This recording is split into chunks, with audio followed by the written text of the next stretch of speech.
Assalamualaikum warahmatullahi wabarakatuh.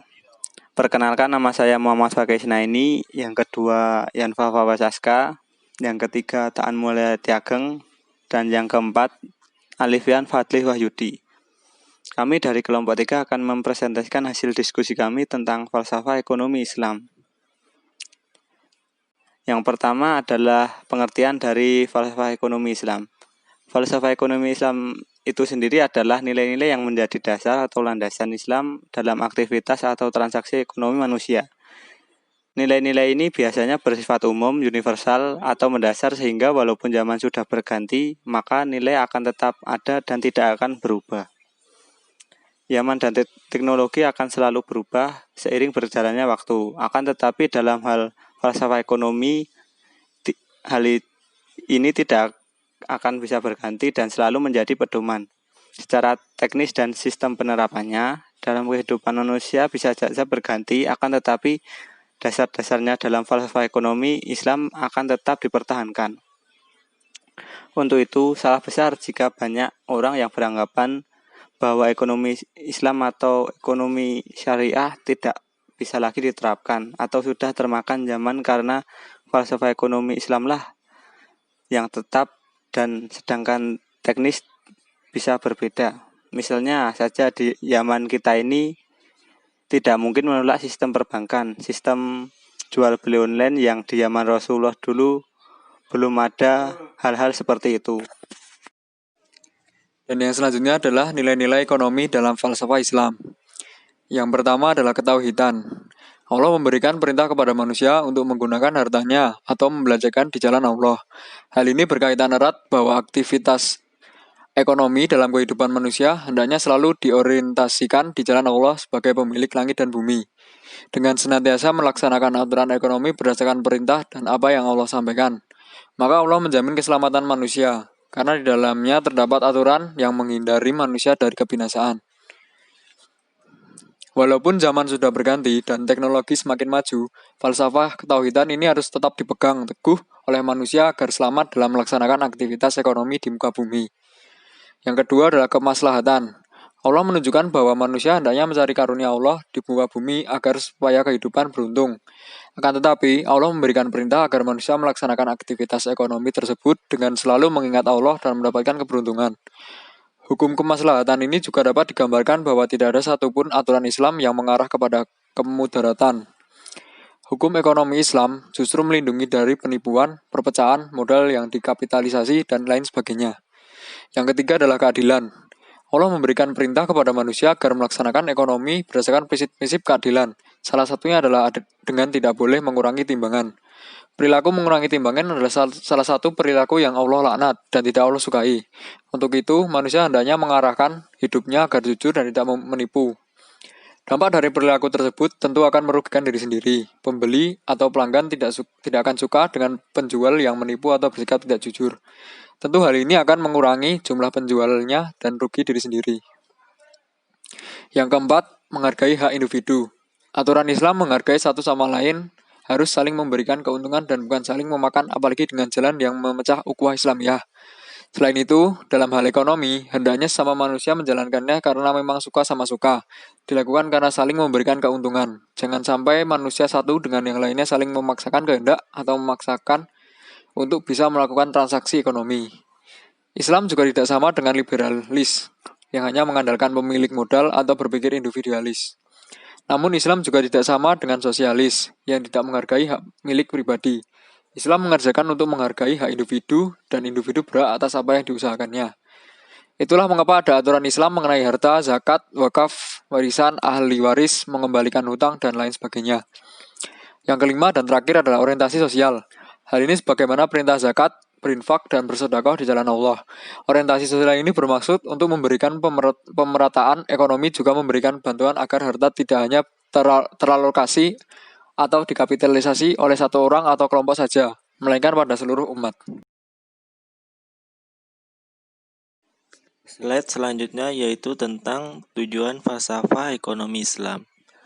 Yang pertama, menunjukkan kehidupan ekonomi umat manusia yang makmur dalam taraf yang lebih maju dengan jalan melaksanakan produksi barang dan jasa dalam kualitas dan kuantitas yang cukup guna memenuhi kebutuhan jasmani dan rohani serta kebutuhan spiritual. Dalam rangka menumbuhkan taraf kesejahteraan duniawi maupun ukhrawi secara serasi dan seimbang.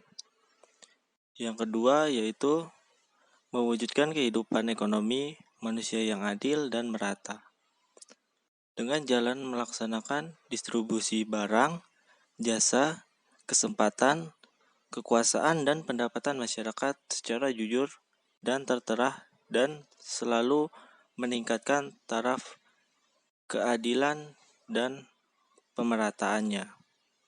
Yang ketiga yaitu mewujudkan kehidupan ekonomi umat yang stabil dan jalan menghindarkan gangguan-gangguan inflasi dan depresi ataupun stagnasi. Namun, tidak menghambat laju pertumbuhan ekonomi masyarakat. Dengan jalan mengandalkan tingkatan masyarakat yang membawa ke arah keguncangan ekonomi. Yang keempat, mewujudkan kehidupan ekonomi yang relatif menjamin kemerdekaan, baik dalam memilih jenis barang dan jasa, memilih sistem dan organisasi produk, maupun memilih sistem distribusi sehingga partisipasi masyarakat terhadap diarahkan secara maksimal dengan memindahkan penguasaan berlabuh dari sekelompok masyarakat ekonomi serta menumbuhkan sikap-sikap kebersamaan.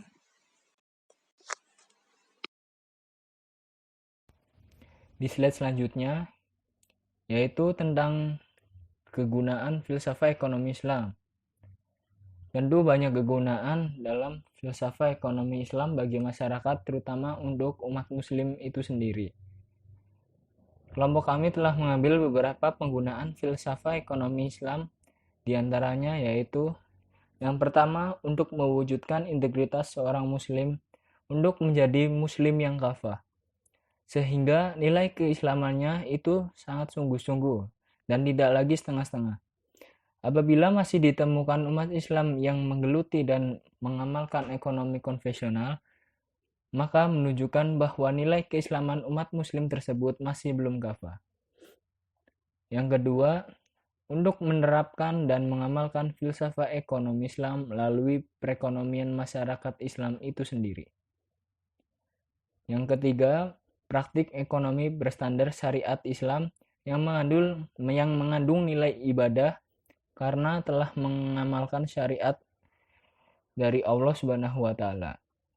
Jika umat Islam melakukan jual beli yang sesuai dengan prinsip Islam, adil, halal, dan tidak merugikan salah satu pihak, maka jual beli yang sangat diridhoi oleh Allah Subhanahu wa taala.